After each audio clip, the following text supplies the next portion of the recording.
जय हिंद दोस्तों, मैं विक्रम आपका भाई आपका दोस्त। आज हम बात करेंगे प्रश्नावली 5 के विविध प्रश्नावली की और उसके कुछ क्वेश्चंस बच गए थे। लास्ट वीडियो में हमने कुछ कवर किए। इस वीडियो के अंदर बाकी के जो क्वेश्चन हैं वो हम कवर करेंगे। तो बिना समय गवाए चलिए शुरू करते हैं। सबसे पहले हम बात करते हैं, यदि f ऑफ x बराबर दे रखा है मापांक x की घात 3 तो प्रमाणित कीजिए कि f डबल डैश x का अस्तित्व है और इसे ज्ञात भी कीजिए। अब देखिए क्वेश्चन सबसे पहले समझिए। जब भी मापांक वाले क्वेश्चन होते हैं ना तो किस तरह से करते हैं। देखो, अगर ये लिखा हुआ है मॉड x, अगर आपको मॉड वाला वीडियो चाहिए तो कमेंट सेक्शन में ज़रूर बताइएगा कि मॉड x वाले क्वेश्चंस की अगर आप प्रैक्टिस करना चाहते हो तो मैं एक पूरी सीरीज़ में सिर्फ मॉड वाले क्वेश्चन समझाऊंगा, उनके ग्राफ भी आपको समझाऊंगा। तो मॉड x आपको दिया गया है, एक बार प्लस का x होता है, एक बार माइनस का x। प्लस का x कब? जब x का मान 0 से बड़ा या उसके बराबर हो। माइनस x कब? जब x का मान 0 से छोटा हो। यहाँ पर कितना दिया है? मापांक x। तो इसको थोड़ा सा और समझने की कोशिश करना।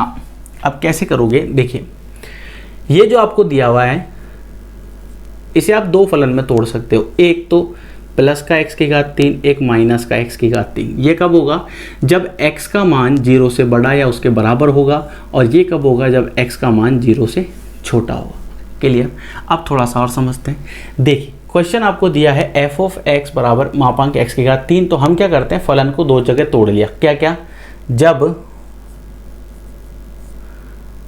x का मान 0 से बड़ा या उसके बराबर होगा तो फलन आपके पास बनेगा कितना? x की घात 3। इसका अवकलन कर दो एक बार, कितना आया? 3x square.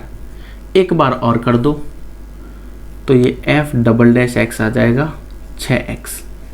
इसी तरह जब x का मान 0 से छोटा हो, बराबर मत कर देना क्योंकि बराबर एक बार ही होता है, ये यहाँ इसके साथ आ चुका है, तो फलन होगा माइनस x की घात 3। ठीक है, इसका आपने क्या किया? अवकलन एक बार किया तो माइनस का 3x स्क्वायर। एक बार और कर दो तो माइनस का 6x। दो बार क्यों किया? क्योंकि क्वेश्चन में दिया गया है कि इसका अस्तित्व है या नहीं है। तो आपको दिख रहा है एक बार 6x आया, एक बार माइनस का 6x आया, तो इसका मतलब क्या है? इसका अस्तित्व है। तो f डबल डैश x जो है आपका वो बन जाएगा f डबल डैश x। क्या बन जाएगा? f डबल डैश x आपका बन जाएगा, एक बार तो बन जाएगा प्लस का 6x, एक बार बन जाएगा माइनस का 6x। प्लस का 6x कब होगा? x क्या है? सभी वास्तविक संख्याओं के लिए ये फलन इस तरह से होगा। तो 6x कब होगा? जब x का मान किससे? 0 से बड़ा होगा। और ये कब होगा? जब x का मान 0 से छोटा होगा। उम्मीद करता हूँ ये आपको समझ आया होगा। वीडियो पसंद आया तो लाइक ज़रूर कीजिएगा। सिंपल सा है, जो पूछा है बस वो निकाल दीजिए। सिंपल सा, सिंपल। प्रश्न संख्या 19 आपको दिया गया है गणितीय आगमन के सिद्धांत, यानी 11वीं कक्षा का आपका एक अध्याय था। अगर आप अलग अलग स्टेट में होंगे, अलग अलग स्टेट के अंदर चैप्टर का नाम अलग हो सकता है। आरबीएससी के अंदर जैसे चौथा चैप्टर था गणितीय आगमन का सिद्धांत, तो आपने पढ़ा होगा 11वीं कक्षा के अंदर। के प्रयोग से सिद्ध कीजिए कि सभी धन पूर्णांक n के लिए ये और ये बराबर होता है। ये आपको बताना है। तो 3 स्टेप मैं आपको बता रहा हूँ गणितीय आगमन के सिद्धांत की। अगर आप अभी 11वीं क्लास में हो और इस वीडियो को देख रहे हो तो मैं आपको बता दूं कि n बराबर 1 रखो, k रखो, k प्लस 1 को सत्य करो, आंसर आ जाएगा। बस ये 3 स्टेप आपको ध्यान रखने हैं। तो यहाँ पर भी हम यही 3 स्टेप फॉलो करेंगे और इससे इन क्वेश्चन को करने की कोशिश करेंगे। तो सबसे पहले देखिए, आपको क्वेश्चन दिया गया है Pn d बटा dx x की घात n बराबर n(x(n-1)। हमने क्या करा? n बराबर 1 के लिए चेक किया तो d बटा dx x। अब यहाँ पर ध्यान रखना, n बराबर 1 रखा है हमने, तो ये 1 रखा है यहाँ पर। x का उसी के सापेक्ष अवकलन होता है 1। ठीक है, फिर हम इन्हें इसको चेक किया, कितना है आपके पास? n(x(n-1)। तो मैं इसको यहाँ लिख देता हूँ, n की जगह 1 लिखा, x आपका ऐसा कैसा आ गया? n की जगह 1 लिखा। इसको अगर आप हल करोगे तो ये आपके पास मिल जाएगा 1 - 1 0। किसी की भी घात 0 होती है तो कितना आता है? 1। तो इसका मतलब n बराबर 1 के लिए सत्य है। n बराबर 1 के लिए क्या है? सत्य। अब हम बात करते हैं n बराबर k के लिए। n बराबर k की अगर हम बात करें तो यहाँ लिख दीजिए pk, ये pk फिल्म वाला नहीं है, ध्यान रखना, pk d बटा dx x की घात k बराबर के एक्स के माइनस 1, इसे समीकरण 1 नाम दे दिया। ठीक है, फिर हमने n बराबर कितना रखा, k प्लस 1, k प्लस 1 रखा तो ये बन गया पी के प्लस 1 डी बटा डी एक्स एक्स के प्लस 1 बराबर k प्लस 1 एक्स की घात k plus 1 minus 1, plus 1 minus 1 cancel हो गया तो ये बच गया x की घात k और k प्लस 1 आपका नीचे आ गया। अब यहाँ पर हम क्या करते हैं, इसका जो ये वाला भाग है कौन सा, इसका लेफ्ट हैंड साइड वाला, राइट हैंड साइड वाला तो ये हो गया और ये आपको सिद्ध करना होता है। तो लेफ्ट हैंड साइड वाला भाग है, इसको हम सॉल्व करेंगे। तो लेफ्ट हैंड साइड वाला जो भाग है वो कितना है, d बटा डी एक्स एक्स की घात k प्लस 1 को मैं ऐसे लिख सकता हूँ x की घात k और x डॉट x, क्यों, क्योंकि आधार समान होते हैं तो घातें जुड़ जाती है। तो हमने क्या करा कि इसको तोड़ के लिख दिया, इसको वापस सॉल्व करोगे तो वापस एक का यही बन जाएगा। अब इसमें क्या लग रहा है, u इंटू वी, तो पहले को छोड़ दो, दूसरे का अवकलन कर दो, प्लस दूसरे को छोड़ दो और पहले का अवकलन कर दो। इससे क्या होगा, ये तो बन गया x की घात k, x का तो 1 हो गया, ये x आ गया, ये बन गया k x की घात k माइनस 1। आधार समान है, घातें जुड़ जाएगी क्योंकि x इसमें भी है, x इसमें भी है, इसकी घात 1 है। तो इसको मैं क्या लिखूं, इसको मुझे लिखना पड़ेगा x की घात k प्लस k x की घात k माइनस 1 प्लस 1 कट जाएगा, x की घात k पूरे में से कॉमन आ रहा है तो यहाँ बच जाएगा 1 और यहाँ बच जाएगा k। ये क्या है, इसका राइट हैंड साइड। ये देखो, समझ आ रहा है। हो सकता है ये वाला भाग में आपको दिक्कत आए, लेकिन एक दो बार प्रैक्टिस करने पर आपको क्लियर हो जाएगा। फिर भी अगर आपको डाउट होता है तो डिस्क्रिप्शन बॉक्स में मेरा नंबर है, व्हाट्सएप पे मुझे मैसेज कर सकते हो, सर इस पार्ट में मुझे अभी भी प्रॉब्लम आ रही है। ठीक है, तो ये आपका प्रश्न संख्या 18 और प्रश्न संख्या 19 था, दोनों इंपॉर्टेंट है। ये वाला क्वेश्चन आप एक बार देख लीजिएगा, स्पेशली ये वाला क्वेश्चन, इसको आप अच्छे से मार्क कर लीजिएगा। उम्मीद करता हूँ ये आपको समझ आया होगा। अब बात करते हैं इसके आगे के क्वेश्चंस की। आइए दोस्तों, बात करते हैं प्रश्न संख्या 20 की। प्रश्न संख्या 20 आपको दिया गया है, साइन ए प्लस बी बराबर sign A cos B plus cos A sine B का प्रयोग करते हुए अवकलन द्वारा कोसाइंस के लिए योग सूत्र ज्ञात कीजिए। बड़ा ही सिंपल कंसेप्ट है, आपको दिया गया है साइन ए प्लस बी बराबर sign A cos B plus cos A sine B. हमने क्या किया, अवकलन कर देते हैं x के सापेक्ष, x के सापेक्ष अवकलन कर देते हैं। इससे क्या होगा, इससे आपको कोसाइन सूत्र बनाना है बस अवकलन के द्वारा। आप साइन का अगर आप इस तरह से लिखते हैं इसको d बटा डी एक्स साइन ए प्लस बी बराबर डी बटा d x sign A cos B plus cos A sine B. तो साइन का कितना होता है, अवकलन कितना होता है साइन का, कॉस, तो कॉस ए प्लस बी, फिर इस a का करेंगे तो कितना आएगा डी ए बटा डी एक्स, इस b का करेंगे तो कितना आएगा डी बी बटा डी एक्स बराबर, इसका अवकलन करेंगे तो यहाँ पर u इंटू बी लगेगा, इसका अवकलन करेंगे तो यहाँ पर u इंटू बी लगेगा। यहाँ पर जगह की कमी की वजह से मैं दोनों को डायरेक्ट कर रहा हूँ, एक ये रहा और एक ये रहा, इसमें u इंटू बी, इसमें भी u इंटू बी, इसमें पहले इस वाले में लगा रहा हूँ। ठीक है, तो पहले को छोड़ दिया, दूसरे का अवकलन कर दिया, दूसरे को छोड़ दिया और पहले का अवकलन कर दिया। ये आपके पास, ये जो मैंने अभी ब्रैकेट में लिखा है ना, ये इस वाले का है, एक नंबर जो लिखा हुआ है उस एक नंबर का अवकलन है ये पूरा। अब 2 नंबर का अवकलन करेंगे तो कैसे करेंगे 2 नंबर का अवकलन, ये प्लस का साइन ऐसा कैसा आ गया, इसमें पहले को छोड़ दिया, दूसरे का अवकलन कर दिया,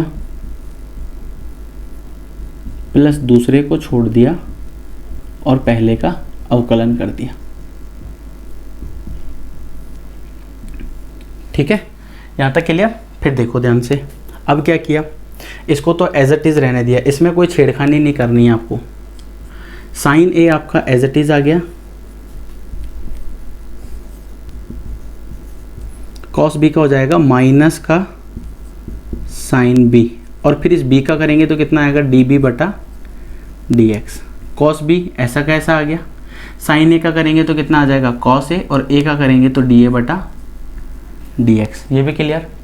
फिर यहाँ पर ये प्लस का साइन, कॉस ए ऐसा का ऐसा, साइन बी का करेंगे तो कितना आ जाएगा, साइन बी का कितना होता है, साइन बी कितना होता है कॉस बी, बी का करेंगे तो डी बी बटा डी एक्स, प्लस ये साइन बी आ गया, कॉस ए का करेंगे तो कितना आ जाएगा माइनस, तो मैं माइनस डायरेक्ट बाहर लगा रहा हूँ, ये ब्रैकेट ये बना दिया मैंने, एरो ध्यान रखना है, साइन चेंज हुआ है इसकी वजह से, तो कितना हो जाएगा कॉस ए का साइन ए, और ए का करेंगे तो डी ए बटा डी एक्स। ठीक है, अब देखो ये डी बी बटा डी एक्स है, ये डी बी बटा डी एक्स है, इन दोनों में से डी बी बटा डी एक्स कॉमन ले रहा हूँ,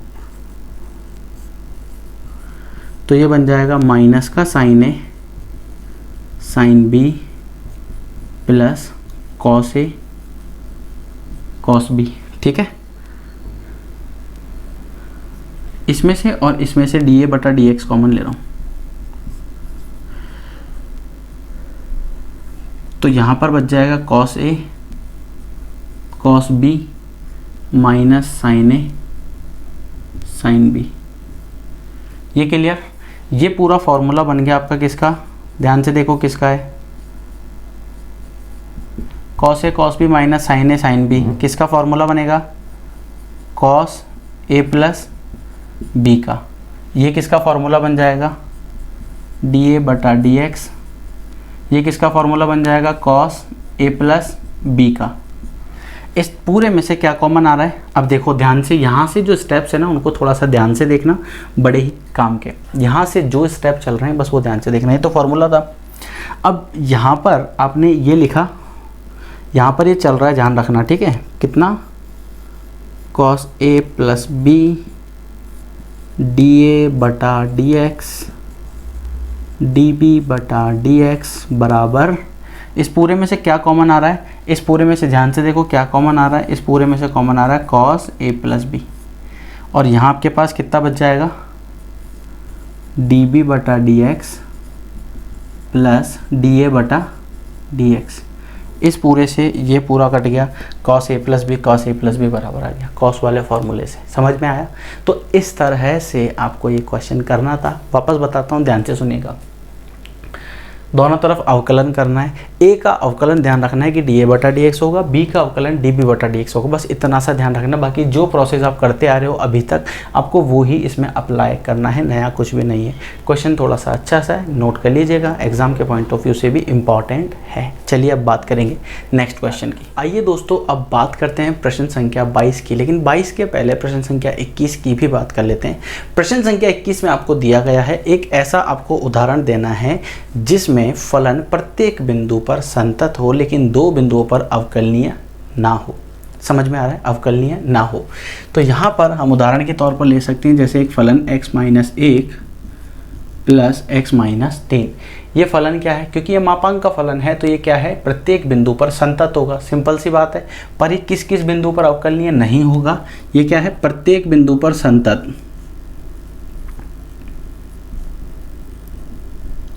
और अवकलनीय किस पर नहीं है, x बराबर 1 और x बराबर 3 पर ये फलन जो है वो अवकलनीय नहीं है। कैसे निकाला, इसको 0 के इक्वल रख दोगे तो x-1 बराबर 0, यानी कि x बराबर 1 रखने पर ये फलन क्या बन जाएगा, 0। इसी तरह x बराबर 3, x-3 बराबर 0 है तो x बराबर कितना हो जाएगा, 3, यानी कि 3 रखने पर ये फलन कितना बन जाएगा, 0। इसलिए इन दोनों नंबर्स पर ये फलन जो है वो अवकलनीय नहीं है, लेकिन ये प्रत्येक बिंदु पर संतत है। छोटा सा क्वेश्चन था। अब हम बात करते हैं प्रश्न संख्या 22 की। क्वेश्चन समझते हैं क्या पूछा गया है। यदि y बराबर ये है तो ये सिद्ध कीजिए कि ये। अब इसको देखते तो आंसर आ रहा है इतना बड़ा, आपको इतना ज़्यादा सोचने की ज़रूरत ही नहीं पड़नी चाहिए, क्योंकि ये देखते ही आंसर आ रहा है। अब आप पूछोगे देखते कैसे आ रहा है सर, पागल बना रहे हो। अरे भाई इधर देख, ये कितना है fx, यानी कि x के टर्म में gx, x के टर्म में hx, x के टर्म में, सिंपल सी बात। और ये सब क्या है, इसमें तो कोई x दिख रहा है क्या, नहीं ना। तो इसका मतलब क्या है कि ये सब क्या है, कांस्टेंट। ये सब क्या है, अचर। अचर का कितना होता है, अचर का कितना होता है अवकलन, 0। देखते आंसर आ गया, क्यों दिमाग लगाना। तो इसका मतलब ये हुआ कि जो क्वेश्चन आपको दिया गया था,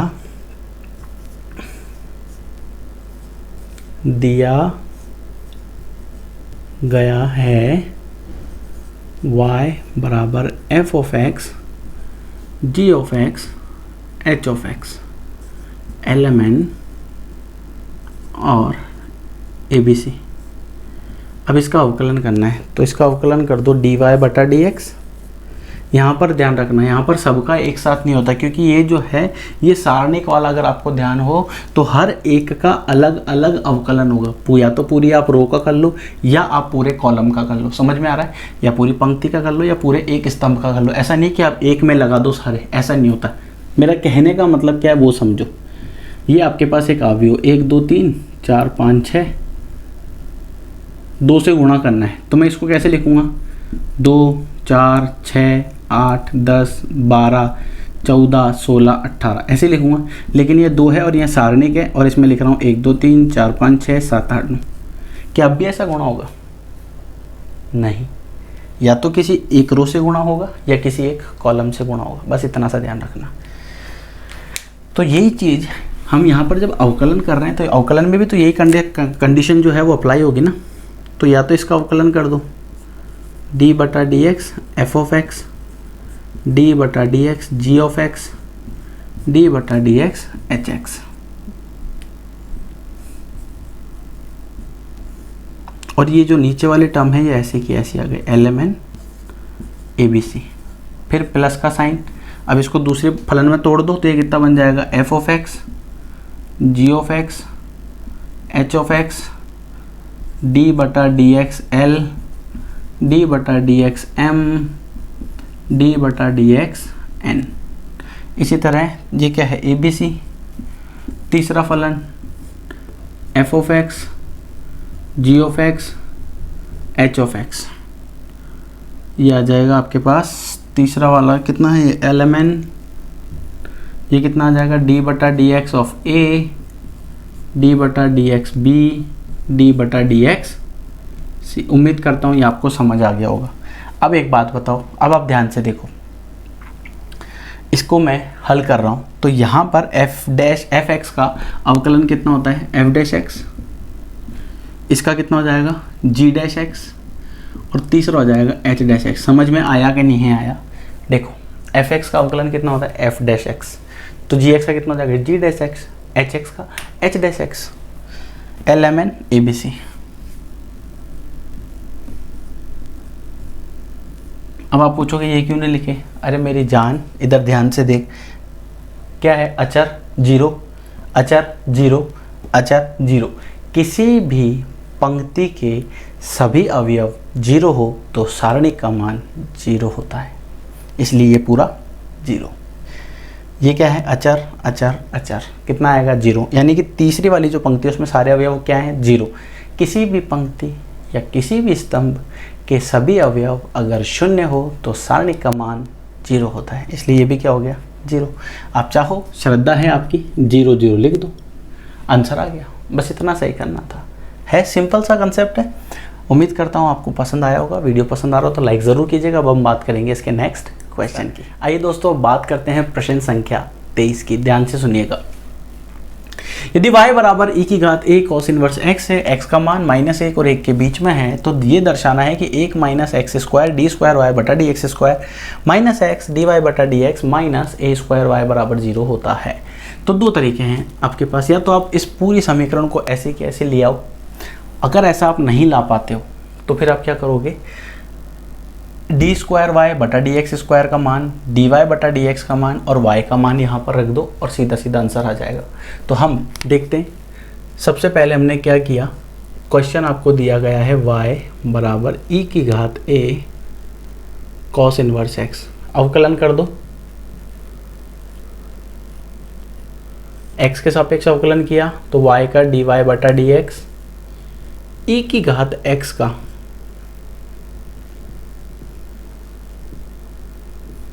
e की घात x का कितना होता है? e की घात x a भी है। फिर a cos इनवर्स x का कर दो तो d, इसे मैं पूरा लिख देता हूँ, d बटा d x a cos inverse x। यहाँ पर अब आप देखो e a की घात cos इनवर्स x, ये a क्या है, अचर, बाहर निकाल दो, ये मैंने यहाँ लिख दिया। कॉस इनवर्स एक्स का होता है -1/√1 माइनस एक्स स्क्वायर, यहाँ तक समझ में आया। और x का कितना होता है, 1। तो ये आपके पास आ गया dy/dx। ठीक है, कितना आया, dy/dx बराबर a माइनस a e की power a cos inverse x/√1 minus x square. ये आपके पास आ गया। आपको क्या चाहिए था, 1 माइनस एक्स स्क्वायर ना। तो अगर मैं दोनों तरफ वर्ग कर देता हूँ, ध्यान से सुनना, अगर मैं दोनों तरफ वर्ग कर देता हूँ तो इससे क्या होगा, जैसे ही आप दोनों तरफ वर्ग करोगे तो ये रूट हट जाएगा, और रूट हटने से आधी प्रॉब्लम सॉल्व। एक तरीका ये रहा। दूसरा क्या, कि मैं इस रूट वाली टर्म को यहाँ पर भेज देता हूँ, इस रूट वाली टर्म को यहाँ पर भेज देता हूँ। इससे क्या होगा, इससे ये गुणा में चला जाएगा, हम u × v लगा सकते हैं। देखो इसको हल करना ज़्यादा हार्ड है, अगर मैं इसको यहाँ पर भेज दूँ तो ये सॉल्व करना ज़्यादा ईजी हो जाएगा। देखो कैसे, इसको मैंने यहाँ भेज दिया तो ये बन जाएगा √1 माइनस एक्स स्क्वायर। आपको क्या चाहिए, 1 माइनस एक्स स्क्वायर, d²y/dx², ये आपको यहाँ पर चाहिए। तो dy/dx बराबर -a e⁻a cos inverse x। समझ आया। अब हम क्या कर रहे हैं, अब ध्यान से देखना, अगर मैं इसमें u × v लगाता हूँ तो ये वाले रूट को जब मैं हल करूँगा तो मेरे लिए ज़्यादा प्रॉब्लम हो जाएगी। बाकी ऐसा कोई दिक्कत नहीं है, अगर आप चाहो तो इसको डायरेक्ट भी कर सकते हो। इसको मैं इस तरह भी लिख सकता हूँ, -a e⁻a cos inverse x को मैं लिख सकता हूँ y। समझ आ रहा है। अब इसमें u × v लगा दो, तो देखो u × v लगा दो इस वाले के अंदर, तो अवकलन करने पर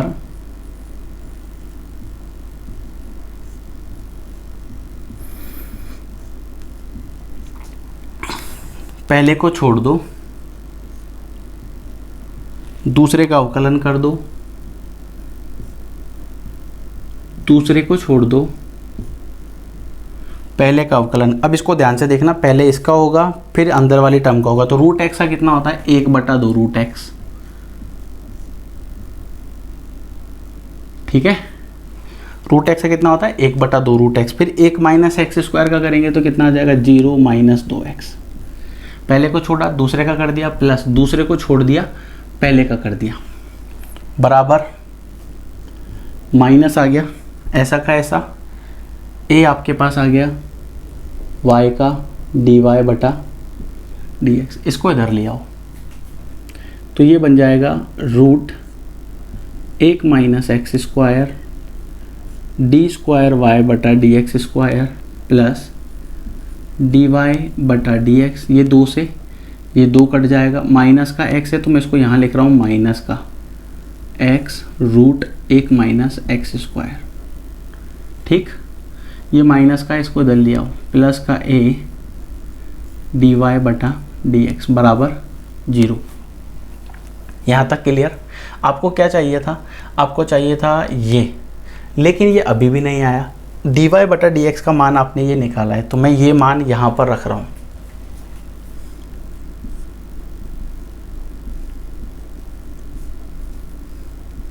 minus dy/dx x √1 minus x square a, dy/dx का मान क्या है, ये, तो इसको हमने लिखा माइनस का a e⁻a cos inverse x बटा √1 माइनस एक्स स्क्वायर बराबर 0। ठीक है, अब इसमें से ध्यान से देखो, √1 माइनस एक्स स्क्वायर इसमें भी है, इसमें भी है, इसमें भी है। हम क्या करेंगे, इसका एलसीएम लेंगे। एलसीएम लेंगे तो ये कितना बन जाएगा, 1 माइनस एक्स स्क्वायर, ये बन जाएगा d²y/dx²। ठीक है, minus dy/dx x plus minus minus a² e⁻a।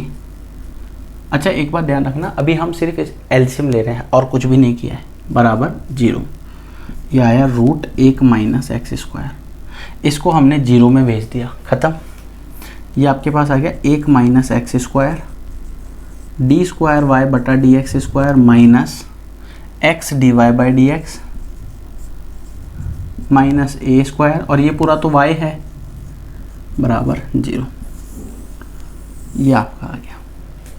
ध्यान से देखोगे तो बहुत ही अच्छा क्वेश्चन है और क्वेश्चन इम्पॉर्टेंट भी है एग्ज़ाम के लिए। विविध प्रश्नावली के क्वेश्चंस की प्रैक्टिस आप कम से कम 2 से 3 बार कीजिए। 2 से 3 बार कीजिए। इससे क्या होगा, इन क्वेश्चंस की अगर आप प्रैक्टिस अच्छे से कर लोगे तो एक्सरसाइज के क्वेश्चन आप इजीली कर सकते हो। क्लियर? तो इस वीडियो में इतना ही, क्योंकि इसके आगे के क्वेश्चन नहीं है। उम्मीद करता हूँ वीडियो आपको पसंद आया होगा। वीडियो पसंद आया हो तो like, subscribe, share and comment करना ना भूलें। इसके बाद हम बात करेंगे एक नए चैप्टर की, एक नए अध्याय की। वो है, अभी आपने क्या सीखा, अवकलन। अब हम करेंगे अवकलन के अनुप्रयोग, ये कहाँ पर काम में आता है। इजाज़त दीजिए। जय हिंद।